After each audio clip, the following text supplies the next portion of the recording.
Kailashahar CPM ni bukhakti Kailashahar town hall Patrick Engels ni phil bisi noira asema sal palaijaka bo asema sarna palaijak monati kaisa pandaba khlaijaka o pandaba narewa okra angoi manjaka CPM ni tipra hastini tangphang gotonda bonakari manjaka CPM unokoti hangkoni tangphang Krishnendra Choudhury MLA Momsar Ari Kailashahar buka hastini tangphang Biswarup Goswami no khobor kubun adangrok pandao koknarong thangtani Tripura হাসিনি CPM এর তাংপং গৌতমদা শাখা আন্তর্জাতিক যখন সংশোধনবাদীরা এটা দখল করতে গেল তখন তো এটা ভেঙে গেল।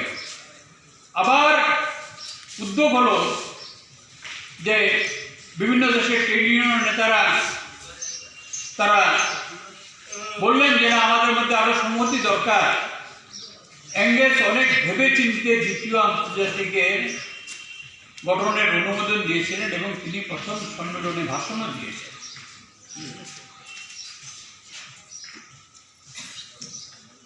এই হচ্ছে তার অবদান। এবং সেখানে মার্চ যখন 1883-তে মারা যান, 14 তারিখে মারা যান মার্চে, 17 তারিখে তাকে লন্ডনের হাইগেটে তাকে সমাধিস্থ করা হয়। সেখানে অল্প কয়েকজন 20 জনের মতো সেখানে উপস্থিত ছিলেন। সেখানে একটা সংক্ষিপ্ত ভাষণ দিয়েছিলেন এঙ্গেলস। বলেছিলেন যে বিশ্বের সর্বশ্রেষ্ঠ চিন্তাবিদ তাকে এখানে করা হলো এবং তার নাম এবং কাজ চিরদিন বেঁচে থাকবে, এই কথাটা বলে গেছিলেন এঙ্গেলস। আর এঙ্গেলস সবাই অন্যরা বলছেন যে আপনার অবদান, মার যেমন অবদান আছে, আপনার অবদান, আপনি তো সবচাইতে বেশি করেছিলেন। এঙ্গেলস এত বিনয়ী, তিনি বলেছেন যে তিনি হচ্ছেন সর্বশ্রেষ্ঠ, তার কোনো জুড়ি নেই।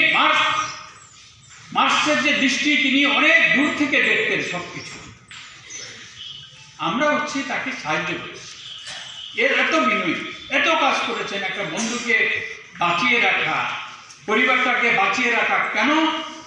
এই তত্ত্ব বৈজ্ঞানিক মতবাদের উপরে ভিত্তি করে তত্ত্ব রচনার জন্য। এবং সেখানে কতটা বিনয়ী, নিজের স্ত্রী মারা গেছে সেই শোক পর্যন্ত সংবরণ করে, অসুস্থ বয়সে চলতে ফিরতে পারেন না, সেই অবস্থার মধ্যে এই তত্ত্বের প্রকাশের কাজ করে গেছেন। এবং আন্তর্জাতিক